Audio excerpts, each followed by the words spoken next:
Hello everyone, I have a question from Trilogy Combined Science and it's from Chemistry Paper 1. It's from 2018 and it's a higher tier question and it's about an experiment that's been done on 4 solids. You have to identify the solids based on the results. So it's a bit of detective work, a bit of general knowledge about how chemicals behave. Let's go through it. A scientist does 2 tests on 4 white solids. So they're all white solids, so they're hard to distinguish. They are labelled A, B, C and D. Here they are. The first test is to add the solid to distilled water and stir and see what happens after, whether it's dissolved or not and what the appearance is. And then test 2 is to measure the pH of the solution after test 1. So we have those results here in this table too. These are the 4 solids and we've got to identify which of these solids are which based on these results, but also we have data here on their solubilities.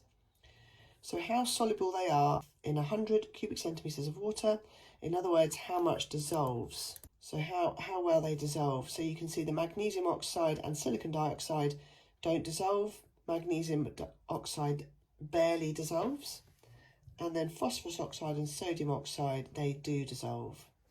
I've repeated those results here so we can avoid having to flip the pages each time.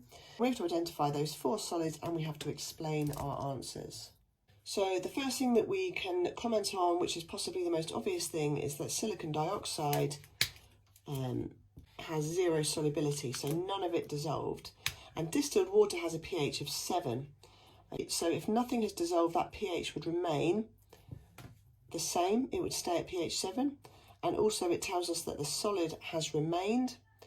Therefore, silicon dioxide is D. That's our first point. So D is silicon dioxide. Now we have to explain our answers. So we're going to talk about the unchanged pH and the fact that no solid dissolved in it. And we have a solubility of 0.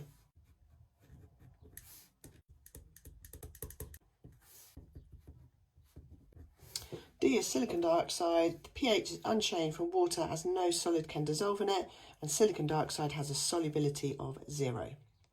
The next one that we can identify is going to be this one. Solid C, we're told that there are some solid remains as well, so that would mean that it's insoluble or slightly insoluble. But this time the pH has increased slightly, and this would be suggestive with magnesium oxide. So it has a very low solubility, but it does still have a slight solubility. So it would cause a pH change. And also if we look at the data for C, it tells us it's a solution. Whereas for D, it was a liquid, so there'd be no dissolving at all. But because we've got a solution, there will be some dissolving. But it is a very small amount. So C is magnesium oxide.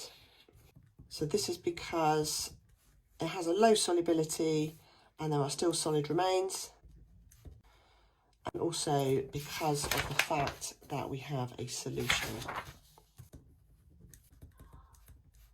Right, moving on. The next one we're going to look at is solid A. So we can see that solid A is pretty soluble because there's no solid remaining. So it must be either phosphorus oxide or sodium oxide. We knew that anyway. But what we need to look at is the pH. So pH 14 is a very strong alkaline. And metal oxides are alkaline. So when metal oxides such as sodium oxide react with an acid, it's a neutralization reaction. So alkaline plus acid makes a neutral salt. And that is how we know that this is an alkaline. This is A, sorry. So A is sodium oxide because it is soluble. Even though we only have soluble solids left, it is worth just showing that we've understood the data there, because it is soluble and metal oxides are alkaline. So soluble metal oxides are alkaline. and solid A causes a pH of 14.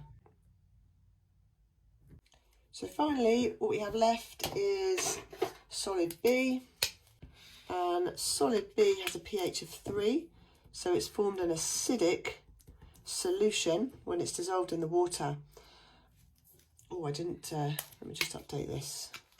Phosphorus oxide is a non-metal oxide. Phosphorus is non-metal. Non-metal oxides are usually acidic and they dissolve in water to produce acidic solutions. And that's what we've got here.